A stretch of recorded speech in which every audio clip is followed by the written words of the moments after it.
welcome to the Silicon Slopes Conversations today. We're here with Diogo Myrrha, who is the general partner at Album VC. Yay! How are you? Como vai? Good. Good. Garrett speaks Portuguese, so.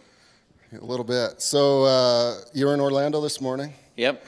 and thank you for taking the flight back across America. Happy to. It's very nice of you. Had to come back anyways. So. And congrats to you. This was only 2 days' notice, and we've got a full house. So people are obviously interested in what you're going to talk about. So we're going to do something a little bit different today. Ordinarily, we wait till the end of the event for questions. But if you've got a timely question, Diogo's agreed that if you just want to raise your hand, David Politis, Karen. We're going to actually take questions throughout the event, so if we could just have that mic ready. If you got a timely question, we'll just do it during the event. So when you feel a good question coming, just raise your hand and we'll bring the mic to you. Okay, let's start with an analogy, metaphor. In baseball, a perfect game is no hit batsman, no walks, no hits. It happens very rarely over the course of the history of baseball, but you guys have the makings of a perfect game with Utah Unicorns. You've got 8 that you've invested in: tax bit, degreed, weave, MX, divvy, podium, outlet, and route. So you need one more for a 9-inning perfect game there. It's terrifying. So when we started, we were new, right? And as we were new, there were no expectations, and it just felt really good because it's like, oh, congratulations, you invested in a great company, $100 million company. That $100 million company turned into a $1 billion company. And it's like, oh man, we have our first, so-called unicorn in the herd. And now that we have 8 of them, and all of the Utah unicorns since we've started, we've invested in the early stages.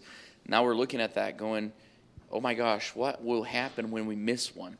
So I think it's actually got us paranoid. So instead of being good, it's been a kind of a rough thing mentally, because we've had to adjust to the kind of the new landscape of, no, there's the expectation that you're in them now. And it's like, no, that's an unfair expectation. We are going to miss one at some point. So Yeah, it's very similar. Like around the 7th, 8th inning, all the other players on the team will just stop talking to the pitcher. They don't want to jinx them. So I hope we didn't just jinx this. Okay. We have a question. Question in the front. How do you accept those really high-looking, crazy valuations for some of these early billion-dollar companies? Like Divvy, I think you told me about it, and I was like, those guys are just crazy. $50 million valuation for something with like no revenue. How do you just accept that much risk or take that much conviction or This is a great question coming from Dave Frazier from Frazier Group. Do I need to repeat it so that we have a recorder? We should. You think we got it? We're good. Okay. How do we put up with crazy valuations when companies are pre-revenue? And sometimes, like, what we're seeing, David, and you and I have talked a bunch about this, is there's been so much money in the market that the market has been just buoyant, and that has happened for the past, I'd say, 3 to 5 years. In the case of Divvy specifically, though, when you look at the size of the category, the unit economics, and everything else that was involved there, we were actually really early believers that would be a phenomenal company.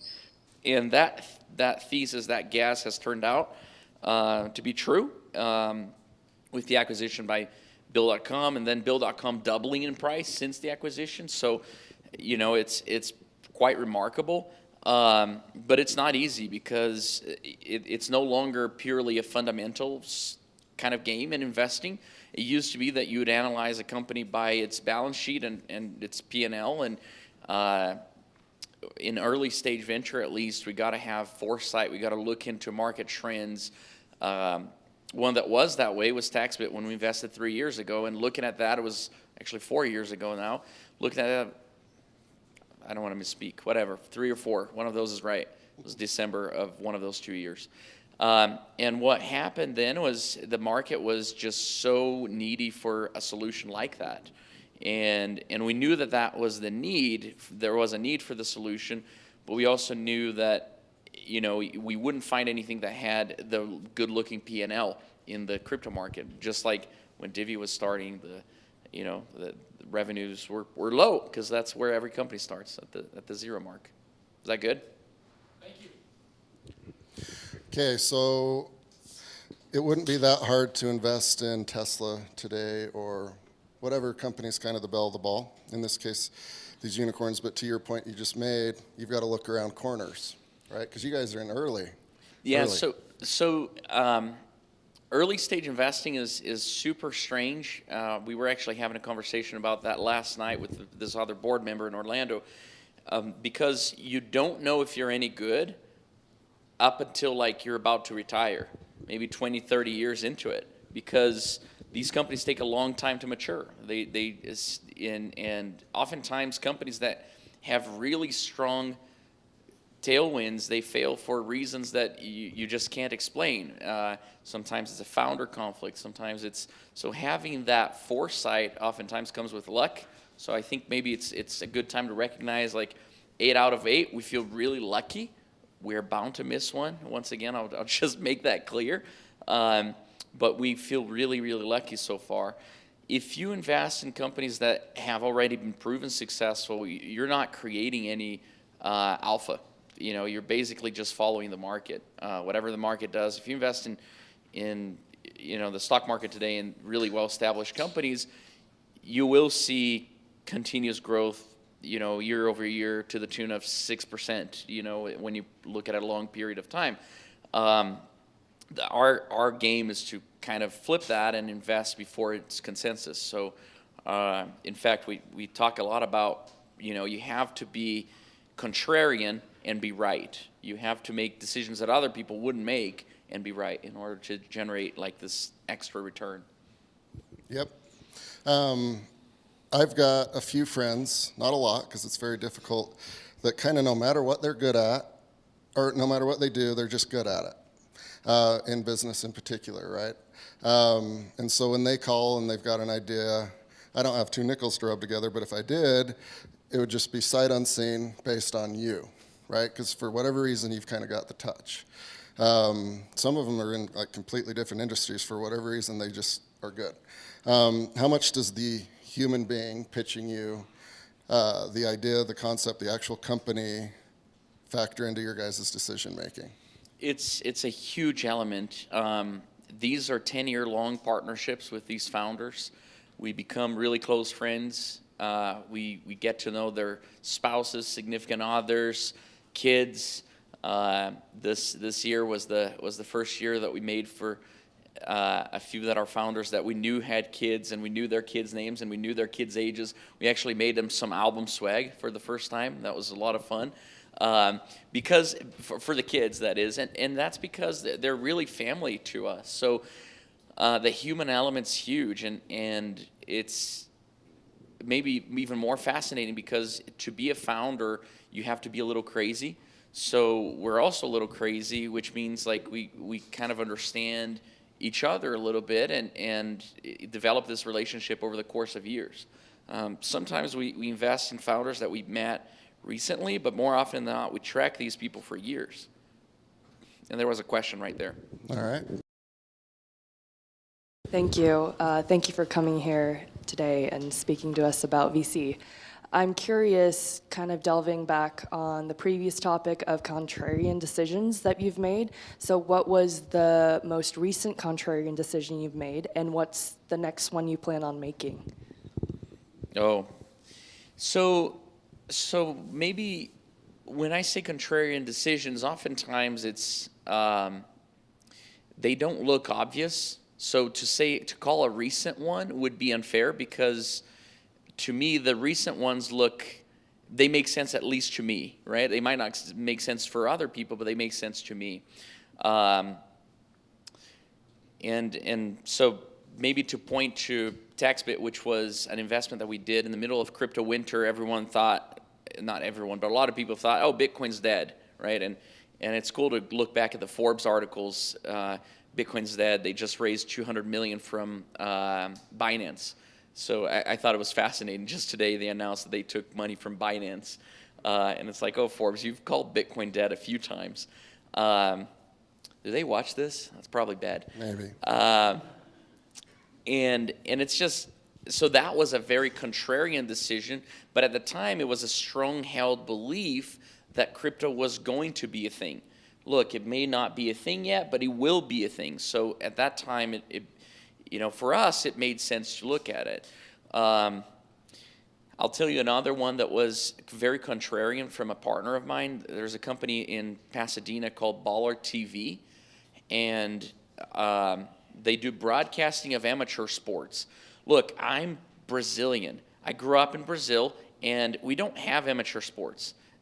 There's no notion of broadcasting amateur sports, and the very idea that anyone would actually sit down and watch amateur sports sounds ridiculous. So when Sid, my partner, brought that up and said, hey, there's this company, we should really invest in it, and made his case, I was the first one to raise my hand and said, that's the dumbest thing I've ever heard. Because in my mind, it didn't make sense. So it was, looking back, now they broadcast about 10 times the number of games as ESPN will in a year. Yeah, that's right. Maybe more. And growing really, really quickly. So looking back, it's like, oh, yeah, of course, and especially after COVID. And in fact, during COVID, amateur sports died. We literally quit having them, and I'm like, oh, great, that's the end of that. I hope it's not, right? We learned a lot of these founders, and then they came back really strong, and now everyone wants to watch these games remotely. No one wants to go, travel to go see their nephew play anymore. So that was very contrarian from his part, and it worked out really well for us. So having that latitude internally to even go against each other and things that we may have belief in is really powerful. Did you speak to the future contrarian? I haven't touched on future. I don't know that I have any great contrarian theses right now. I'm super interested in endpoint security. That's something I'm keeping my eye on. So, what's going to keep companies, state actors or whatever, from hacking into your phone and getting company information that you might have on your phone, for example. That's something that is just fascinating to me, although that's a pretty well-established thesis. We look a lot into the future of finance. There is really strong tailwinds for hyper-centralization of finance and hyper-decentralization of finance. One of those two things are going to be right, and we'll wait and see which one's right. But you have governments really pushing for centralization of finance, and then you have movements pushing for decentralization of finance. So, yeah, there's one where you could form an opinion either way, and one of those will be right. Okay, how do you reconcile, or not reconcile, like the person's full of energy, full of drive, full of ambition, you inherently like them, and you think they could climb Mount Everest, but the idea doesn't resonate, the concept doesn't resonate.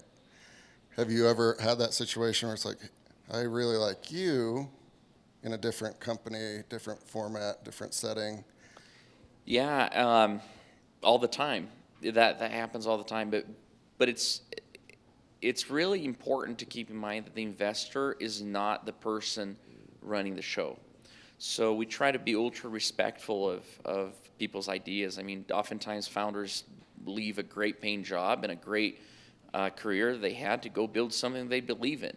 And frankly, I'm no oracle to tell them that what they believe in is not true and is not right. And honestly, 100% of the time, I hope they actually succeed. The full of energy thing is interesting. If the founder is not excited about what they're working on, that's normally a very bad sign, right? So normally they are full of energy. They are really excited about what they're working on.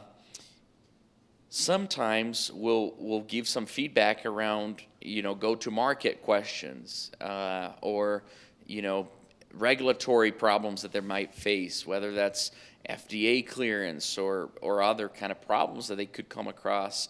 But rarely we'll say that's not a good idea. Who am I to say that? With that said, we might decide not to get behind that thesis to the previous question.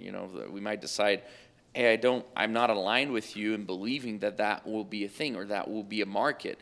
And sometimes we even think you might not be the right person to execute on this thing. And we've been wrong a bunch of times, and honestly, we hope founders do really well, whether we invest or not.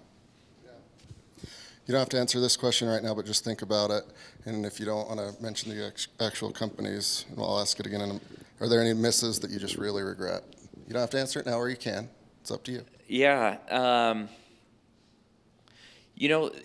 It's hard to say misses because we haven't seen the end of the game, right, for everything. So even companies that are doing really well right now that you see their names when you're driving up and down I-15, you never know what's really going on behind those closed doors and what's really kind of the financial health of the company or what the customers think of them. So I'd wait to call the misses after they actually happen. I think a really well-established miss from my side, and this was before my time at Album, so it doesn't count in the list of missed unicorns, which is why we don't have a list of missed unicorns yet, is Lucid. That's one that we knew very early, but and even personally had a great relationship with that team, but ended up not investing personally at the time. And in my list of personal misses, that makes it for sure. Okay. You mentioned kind of the new kids on the block, 4 or 5 years ago, and now you've got a good track record. Terrifying. Okay. Yeah. So the Diogo of 4 or 5 years ago versus the Diogo of now, right? Like, it's kind of a whole different ballgame for you guys. How do you compartmentalize that? How do you adjust that paradigm in your own brain and your team's brain? That's been a super difficult change for us. When we came into market, some of you, I'm just looking at this crowd and recognizing faces that have followed us or been with us and been friends for a long time. We were kind of the hyper-aggressive, do whatever it takes, throw a couple elbows type of people. And frankly, that's still who we are.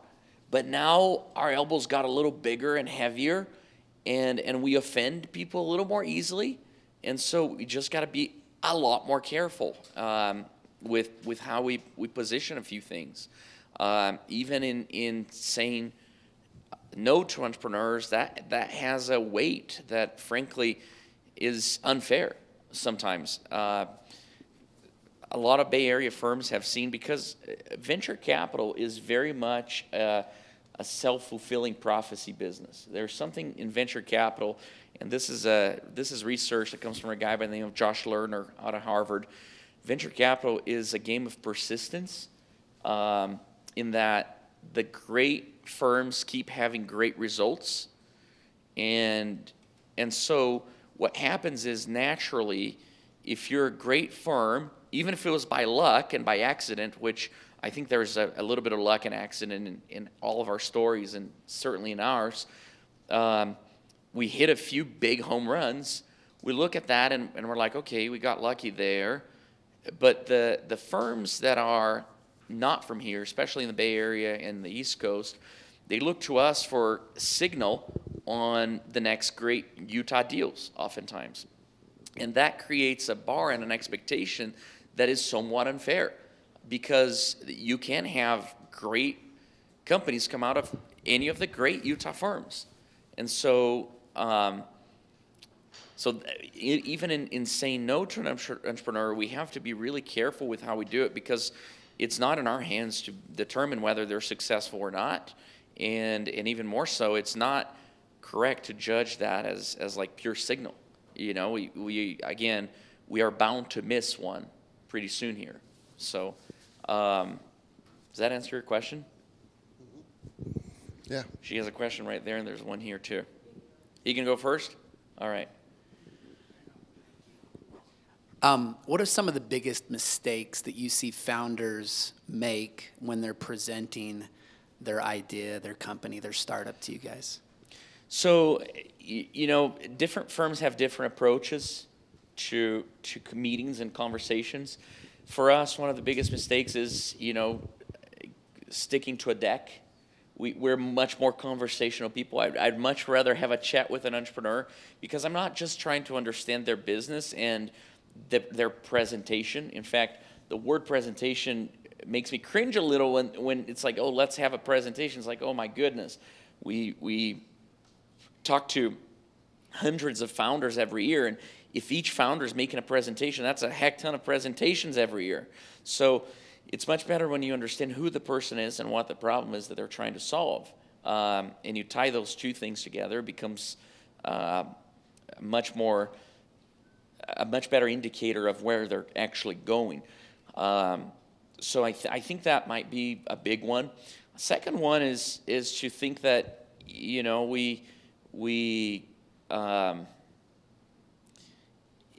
to think that it's just, oh, you should believe me. There's this feeling of like, if you're not investing, you don't believe in me. And it has nothing to do with that.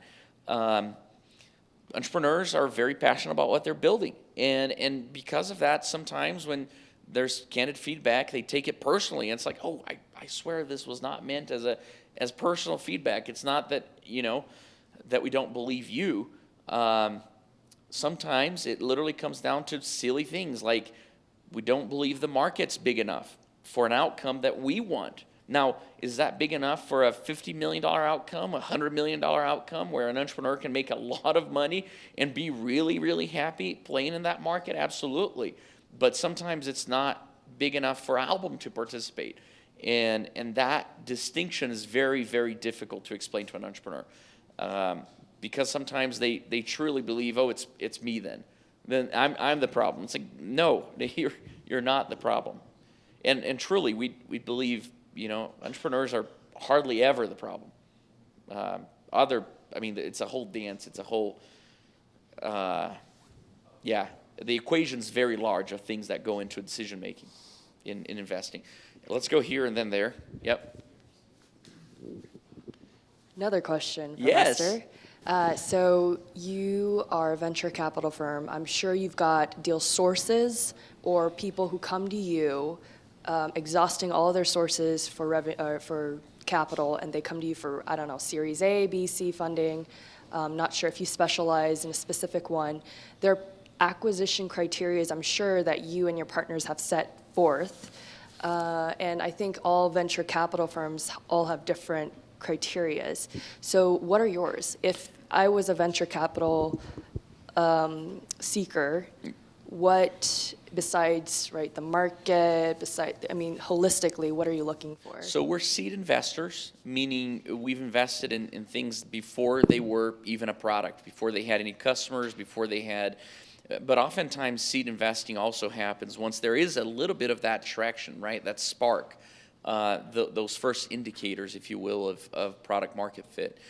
At times we'll go into Series A's, which are investment rounds that happen once there is that established traction a little bit. And we'll rarely go in with a first check into a company past that point. Our check sizes vary between $1 million and $3 million, I would say. Maybe $1 million and $4 million. We've done a few bigger checks recently.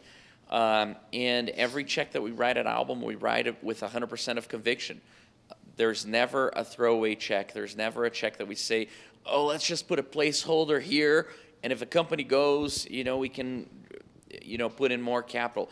That strategy works, and there's firms that do it. Even here locally, they do it really well. It's just not something that we do because of how deep we get into, with a company and how emotionally committed. Frankly, a lot of it comes down to emotional energy and just being available for those founders.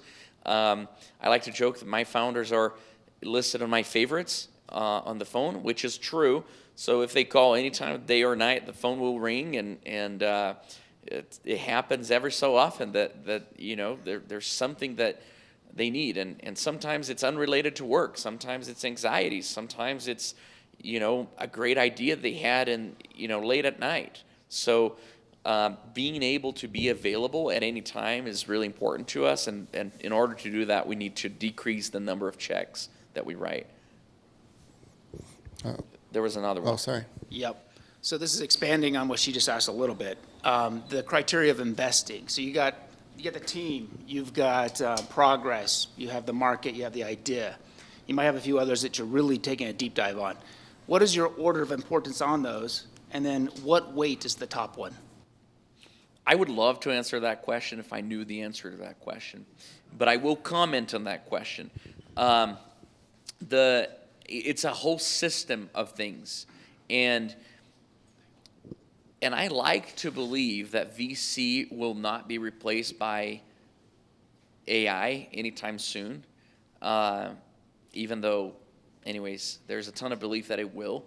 And the reason I like to believe that is that in the early stages, you actually need to be a judge of character oftentimes. And not like good character, bad character. No, you need to understand what a certain person will do when they face adversities that will come on that specific industry, on that specific market, whether that's competition or technical challenges, because it's nearly impossible to build what they're building. There's a company called Latitude here locally. They're based in Provo. They're building the world's most advanced game, is probably a way to describe it, for AI.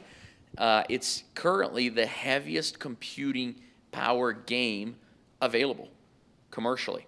So, and it's text-based adventure on AI. Now, that might sound really silly and really dumb, but the truth is they're running crazy models around AI when you make inputs on your phone. That gets sent to a cloud. The cloud does crazy computing and sends back just the text. So your phone is not doing any of the compute.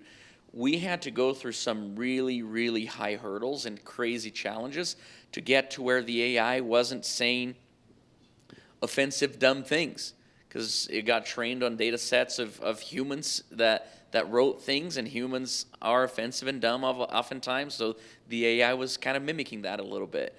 And just that technical challenge alone was so hard.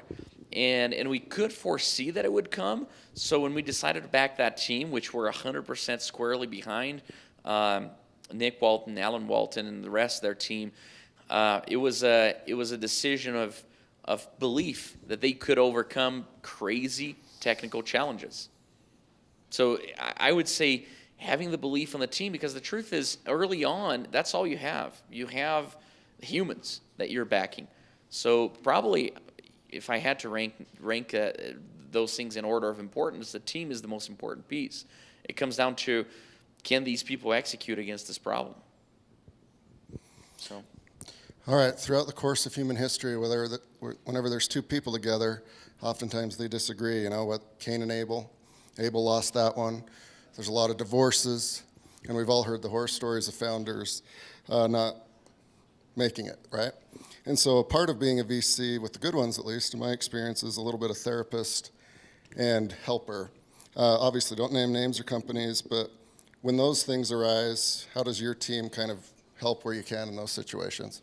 So sometimes we need therapists, sometimes we need therapists of therapists, right? So it's awesome to be able to rely on Sid and John and oftentimes Steve and Lisa in our team to go to them and say, oh, this is tiring, this is hard.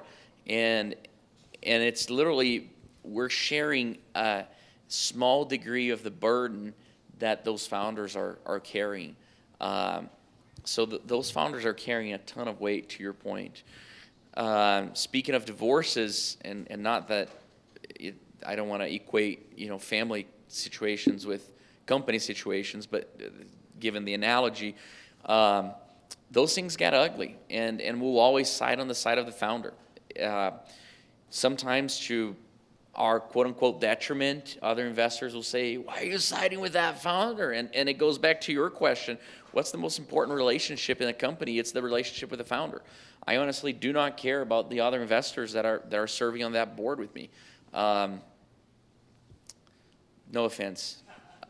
But But I do care about the feelings of those founders. I do care about them feeling psychologically safe. I do care about them being willing and able to express any and all problems, because the truth is we don't have any solutions, but we oftentimes ask questions that might lead them to figuring out the solution. One mistake that founders sometimes will make is they ask us questions for solutions, and it's like, man, I haven't operated a company in 6 years. I wouldn't know where to point you. I mean, I literally don't know. But sometimes there's an introduction to a fellow founder that went through something similar recently, and sometimes there's just a talking through things that helps them get to a better spot. Is that good? Yeah. Okay, David? What is your process for coming up with good advice? Oh, So someone says, oh, I've got this big problem, and sometimes Diogo already knows the answer, but a lot of times you don't. What do you do to get them the right advice? I'll throw a joke out and then I'll try to respond it seriously. But I don't know if you guys have this saying here, but if advice was good, you'd be charged for it, right? That's what we say in Brazil. It'd be sold, not given. It's more of how we say it. And I honestly feel like we take that approach. I'm not in the business of giving advice. I think that's the first approach. The second piece is, if I'm dying to give advice, then I'll run it through like 10 filters. One of those being, is the founder actually willing to listen to advice at that point? Because founders oftentimes are by nature very stubborn. And we love that about founders. But sometimes trying to give advice to someone that doesn't want advice might actually steer them away from a path that you actually think they should go, because you gave the advice and now it's no longer their thought, and now it's like, no, I'm not going that path because that was what my stupid VC wanted me to do. So there is that delicate balance right there.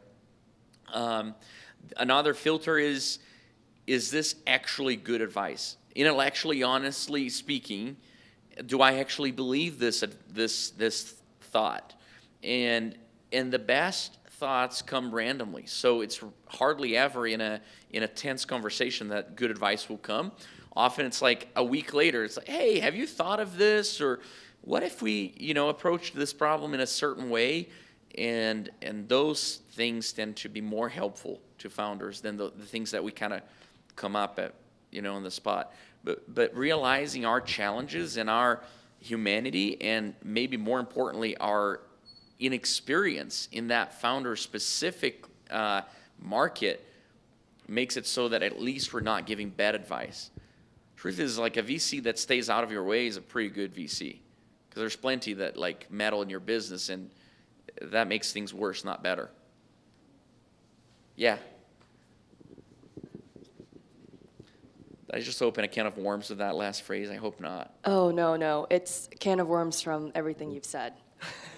Great. Yeah, so you just keep honing on people. People, this is, what I'm getting from this is a people business. You evaluate the character of the person that you want to deal with, and then maybe you partnered with people that you truly value their advice, and they're saying things. So let's talk about your partners. When you guys agree on things, how does that work? When you disagree on things, how does that work? Going through adversity together, and how do you guys even found out about each other? That's such a good question. Our internal dynamics dictate so much of who we are. But before I go to internal dynamics, there's a few people that are here today that are so important in my life, and it's quite cool. But John Bradshaw sitting right there, fantastic entrepreneur, and we've been friends for 7-8 years, maybe a little longer. Actually, a little longer than that, because I think we became friends when you came into the office to buy a Braven speaker. So that must have been 9 years ago. And for someone that came from a different country, having these long-standing relationships, being at his wedding, and it's just really, really meaningful. And yes, it is a people business. Then you take, David and Kendall right here, Frasier's, amazing humans, and people that we travel with and do fun things with, and So proud to call them friends. And so it is a people business. So now back to partners. And by the way, both of those examples are people that we've seen through thick and thin, and through things that were good and things that were not so good. And we worked through things that were awesome together and things that were not so awesome together. So partners in the sense of people outside our firm, that means a ton. And then inside our firm, we actually have a very strict process that we follow to keep everyone aligned. Every Monday, we spend 2/3 of the day together. And it's crazy time consuming, but we spend 2/3 of the day getting aligned. And we talk about everything, including worldviews. And it's funny because, if my partners get to a restaurant before I do, they'll order me a Coke. And it's just fascinating that they know me that well, and I know them crazy well. I can probably anticipate what they want to eat and, how their weekend was by how they're looking. So we know each other so well at this point because we put in the time to get to know each other, that we get really aligned and we get thinking. Not that we think the same, because that's not the point. In fact, those meetings serve for us to see where our thinking fractures and look at it and say, okay, so who's right or who's closer to being right on specific topics? And so it's like a perfect alignment without having sameness of thought, because that's also really dangerous. If you start thinking the same, like that is a problem, especially in a business where you're relying, to your earlier question, on, to have outsized outcomes, you're relying on contrarian thinking. You have to be able to think differently and be right. So we get aligned on the things that matter, and we kind of ignore the things that don't matter. All right, so I'm in a fun and unique position here where some people think this is an accelerator, some think it's an incubator, but then I also have my own network, and a lot of them are entrepreneurs, and they'll send me a pitch deck and say if you can help in any way. I've sent some to you and some to Steve, some to John, and then other funds throughout the valley, and maybe 8 or 9 of them are like genuine friends that I've known for 10 years. And then, the buddy in this example come back and say, it didn't work out. I'm like, man, those guys are such idiots, such morons, because I can talk about them in that way, right? So what are some of the funny stories of people, and this is advice not to do, right?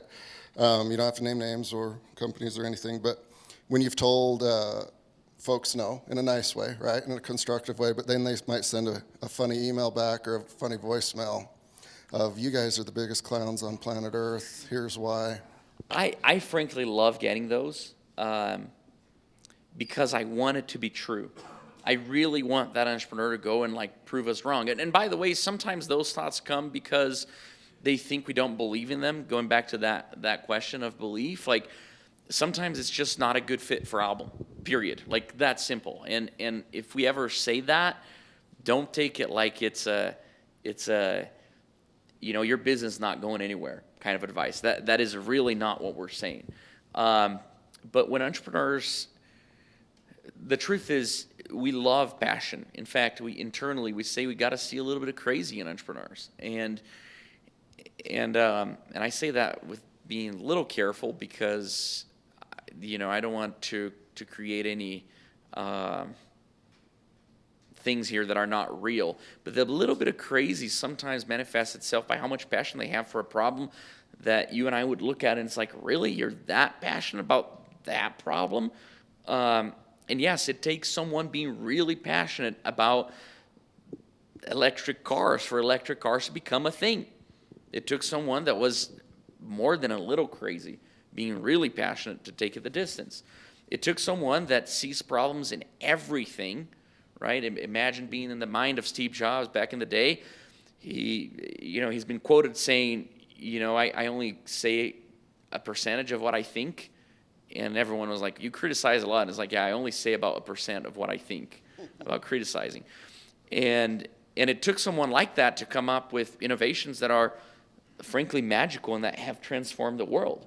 So you need those people that are crazy stubborn and crazy passionate. So we don't take offense. We don't take offense from entrepreneurs ever, ever, ever, ever, because again, it's your life and you're dropping everything behind to go build something amazing, and we celebrate that. Yeah, we really celebrate that. Oh, I wanted to talk funnels for a second. Could you give me an idea of your acquisition? When would you place a founder into the top of your acquisition funnel, and how does that plink go on down? Yeah, most firms use CRMs to keep track of things and founders and companies. I'd say, Steve, what grade would you give us on our CRM? We don't have one right now. Thank you. So we get an F on our CRM, yeah, and that sounds absurd a little bit, but it's in part because we believe in the serendipity of things, and things just working out a lot of times. Like I've said before, a lot of what we do is actually more artistic than scientific, and so by allowing for that error to exist, allowing for to see what filters through the noise, because there's a lot of noise. We're going to take 5 to 6 meetings in a busy day with founders, and it's like by the end of the day, you frankly have a hard time remembering which founder talked about, this versus that. And so allowing for that to literally fuzzy your brain a little bit allows for your subconscious to do some work and see what actually bubbles to the top. And that's a fascinating process. I don't want to sound mystical about it, because there's nothing mystical, but there is an element of luck, and there is an element of just, being memorable in the right ways and alignment, and there's that human element that we've talked about here earlier. But the truth is, on the top of the funnel, we pretty much take in everything, because frankly, you never know when the next great company is going to come from. We've said no to founders before that have referred companies that have become unicorns. And thank goodness we had a good relationship with that founder, because then we were able to invest in that second company. We've had founders refer companies that were completely bad companies that we looked at and was like, oh man, this is definitely not an album company, right? And in some instances, companies that are like, man, this is, good luck doing this. I want to see where you go with this. And in no instances we'd say no to an introduction. So I think that the thing that we treat differently is our top of funnel is fully open.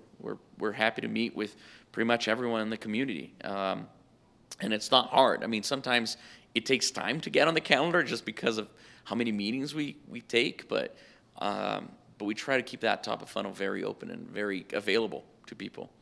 And one thing that we try to do that may be different is seed good in the world. So, hopefully whenever you see someone from Album, we'll do something for you. Whether that's an introduction to someone that might be useful, whether that's an introduction to an angel investor that could give you the $150,000 that you want to raise.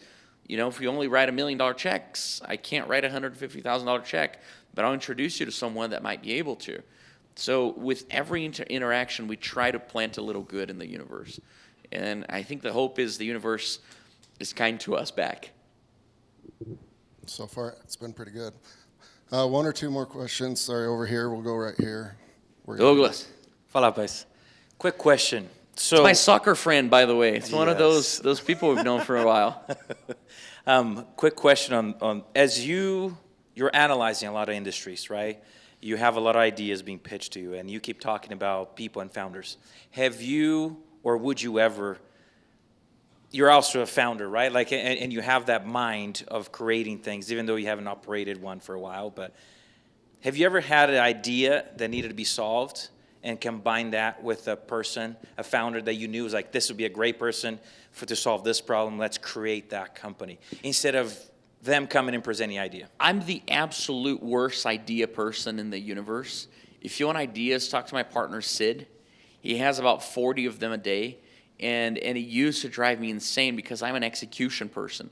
So he would throw 40 ideas, on the table, and I'd be like, all right, so how do we get all of those done? And it would freak me out, and Steve is a living witness of that.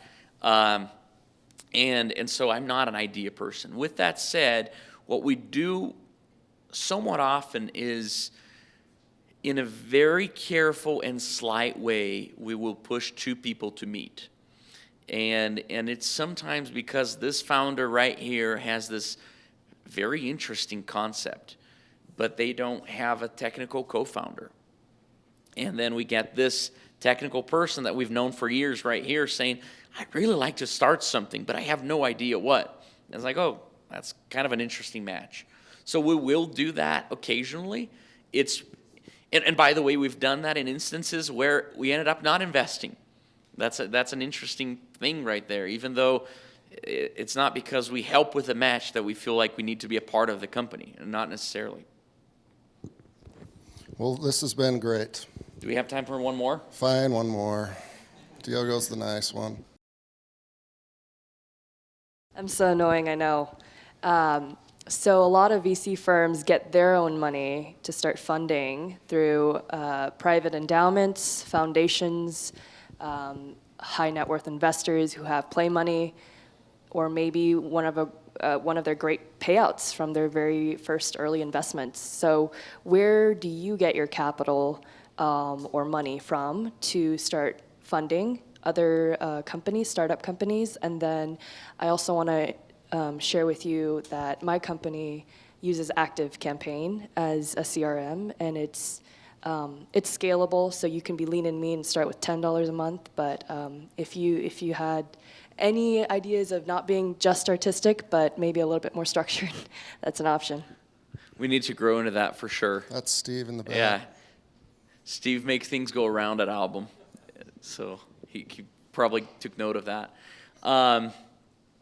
So our money comes from a bunch of very interesting institutions. We're under, strict confidentiality agreements with them, not to share who they are, but we've been super blessed in that we've been able to literally pick who we want to have participating in the funds. By the way, that's not always the case. Like, it's very difficult because if you've had experience raising money, and you had an idea, and you had a team, and you had a belief, and you structured that, and you put a deck together, and you were told no, imagine what happens when you go to people and you say, hey, we're good investors. We'll invest in 20 great companies. And the person asks you, which ones? And you say, I don't know yet. In fact, we don't even have a CRM. That doesn't really go well. So it's really, really hard to fundraise as an investor. And we've been really fortunate to have not just a strong pipeline of fundraising, but because of our early performance that has been off the charts, like literally insane. And I say that with all humility and all credit to luck and all credit to the universe possible. We have been blessed with the chance to really pick our investors. And so what we did is we chose causes that related to us. So whether that's the pension plan for a close relative, or the charity that funds a lot of hospital research on a certain network, or whatever it might be, we picked things that meant something to us. And what that does is every time we go make an investment, we really think hard about what's this investment going to do for the people that are retiring in 10 years. Are they going to be better off because we're making this investment? And we take that very, very seriously. It's not the case with every investor. Most investors actually need to take money from pretty much anyone that wants to offer them money, whether that's high net worths or, even worse, going to obscure places in the world to take money, which is totally okay. It's one way to do it. But we chose really, really careful the institutions that we support. And it's really, really cool to see it make an impact, because all of a sudden, if an institution invests $10 million with us and we give them back 70, it's meaningful to that pension plan, or to that charity, or to that whatever it might be, that university endowment that is now able to offer thousands of scholarships, literally thousands of scholarships, because of the money we gave them back. So we were really deliberate in choosing causes that really resonate with us, and things we care about. Very cool. Great questions. I have two more. This is yes, no. So with your next fund, I could probably cobble together $100. Yes, no. Will you let me in the fund? I don't think I can talk about that publicly like that. Oh, because illegal. of SEC rules. Okay. What? Stupid SEC.